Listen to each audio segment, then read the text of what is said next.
What if I told you that one of the most famous conflicts in human history was between a small shepherd boy and a towering giant, rather than armies or empires? Imagine a shepherd boy with just a sling and 5 smooth stones, a giant stomping with confidence, and a battlefield shivering with fear. What happens next? How did David have the courage to face a giant that everyone else feared? And could one sling and 5 smooth stones really take down a towering warrior? The Philistines gathered their army, and it was like watching a storm cloud roll in, heavy and threatening. On the other side, Saul and the Israelites set up their camp on a hill overlooking the valley of Elah, drawing their battle lines. The Philistines took one hill, the Israelites took the other, and a valley lay in between them. The Philistines were putting a lot of pressure on the Israelites, and their greatest weapon was not only their army, but also a towering giant named Goliath. His height of over 9 feet caused even the most courageous soldiers to tremble. Beyond his scary appearance, Goliath was gigantic, aggressive, and dressed in a massive armor. The weight of his scale armor, a massive 5,000 shekels of bronze, didn't slow him down, and his bronze helmet shone in the sunlight. A huge bronze javelin was slung over his back, and bronze greaves shielded his legs. Carrying a huge shield, a spear, and a sword, he dared anyone to confront him. He exuded an aura of fearlessness. The Israelites trembled in fear. Goliath would appear in the center of the valley every morning and spoke loudly across the hills, his voice resonating like thunder. He challenged the Israelites to send someone, anybody, to engage him in a one-on-one fight. What's the point of forming a battle line? Aren't you just Saul's servants? I'm a Philistine. Just pick one man to come and confront me. If he can kill me, we'll be your slaves. But if I kill him, you'll be ours. His words lingered in the air like a challenge too terrible to accept, and then Goliath spoke even louder. I challenge Israel's armies today. Send someone to fight me. Watching from their mountaintop, the Israelites stood still. The confidence faded from their faces, replaced by a palpable fear. Even King Saul, who was a fighter himself, was moved by Goliath's challenge and said nothing. There were whispers and fear in the camp. Who could confront such a man and survive? Every morning and evening for 40 days, the Philistine giant Goliath would appear to mock the Israelites and challenge anybody to confront him. The sight of Goliath's gigantic body and the sound of his thunderous voice shook the Israelite camp with fear. None of the Israelites dared to accept the challenge. Far away from the chaos of battle, a young shepherd named David cared for his flock. He was no soldier, just a boy with a strong trust in the Lord.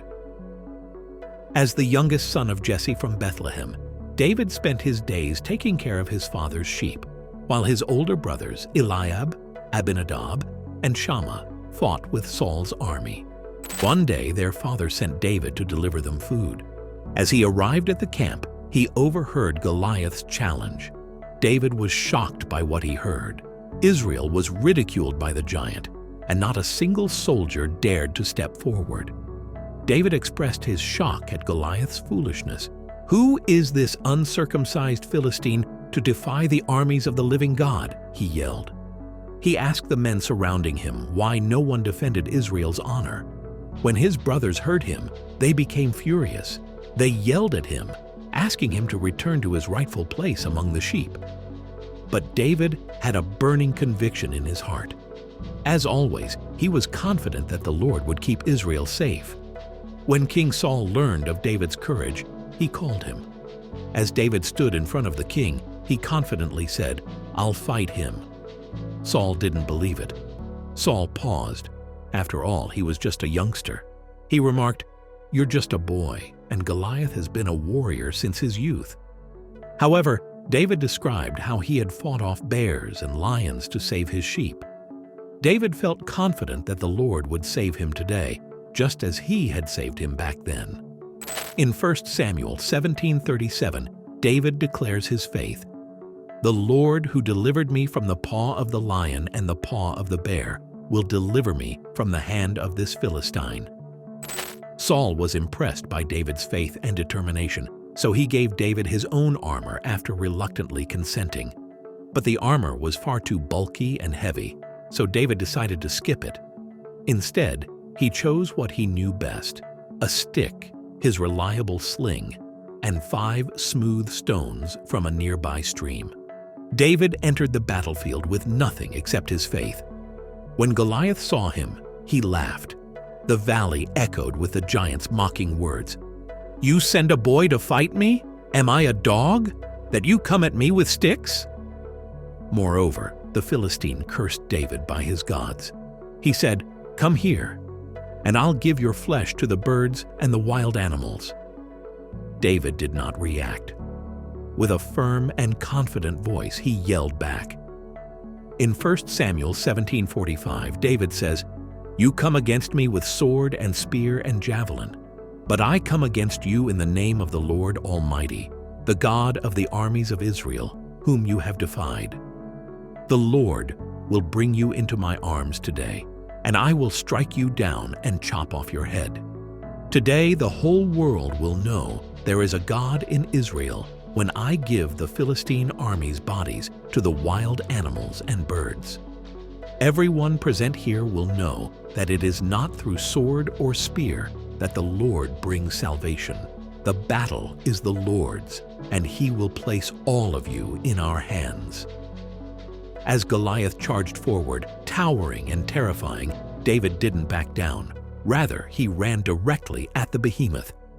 Tension was high as David sprinted in Goliath's direction. David took out a smooth stone from his pouch and placed it into his sling. He let it fly with the type of accuracy that only comes from years of practice. The stone flew through the air and hit Goliath exactly in the forehead, a perfect hit.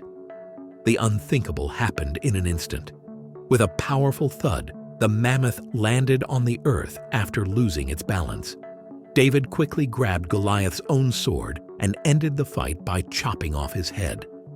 The Philistine army, shocked by the defeat of their champion, ran away in fear. Inspired by David's incredible victory, the Israelites charged forth, chasing their enemies to the gates of Gath and Ekron, and completely overpowered them. They went back to raid the Philistine camp after the chase.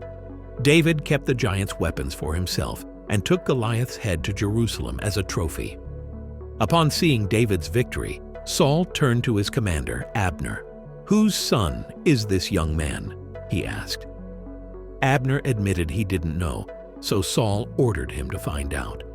Later, when David stood before Saul, still holding Goliath's head, the king asked, "Whose son are you?" David said with pride, "I am the son of your servant Jesse of Bethlehem." 1 Samuel 17 is one of the most memorable in the Bible, a story that has inspired countless hearts over the centuries. It's the story of David and Goliath, where courage and faith come together, and seemingly impossible challenges yield to divine intervention. However, this chapter is not just a historical narrative about a shepherd boy defeating a behemoth. It's a journey into the core of what it means to have whole faith in God, even when the odds seem overwhelming. It serves as a striking reminder that when we approach challenges head-on with faith, we can overcome giants, whether they be towering warriors or challenges we face in life. This chapter is filled with moments of hope and purpose, demonstrating how ordinary people can become part of extraordinary plans by trusting in God. It is more than just a story. It is an inspiration to confront life's challenges with courage and unwavering faith. The David and Goliath story encourages believers to confront their own giants with unwavering faith and trust in God's power.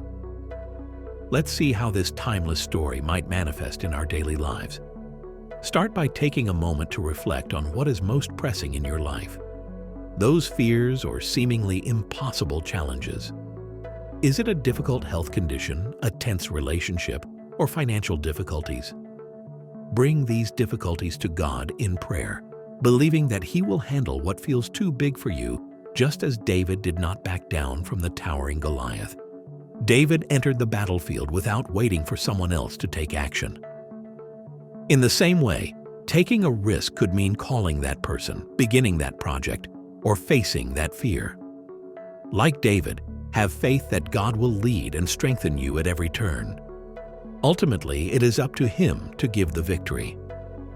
David used his sling and stones, which he was trained to use, instead of a soldier's sword or armor. Similarly, God has given every one of us special abilities and gifts. To overcome every challenge you encounter, rely on what God has given you, whether it is a talent or an opportunity. For millennia, David's victory over Goliath has inspired hope and courage in many Christians. Share with others your spiritual triumphs, whether they are minor breakthroughs or transformative experiences. Your tale might inspire someone else to put their faith in God during their own struggles. Finally, as mirrored in 2 Corinthians 12:9, 1 Samuel 17 reminds us that God's strength is made perfect in our weakness. No matter what giant is in front of you, keep in mind that what matters most is how much you believe in the God who is fighting for you, not how big the task is.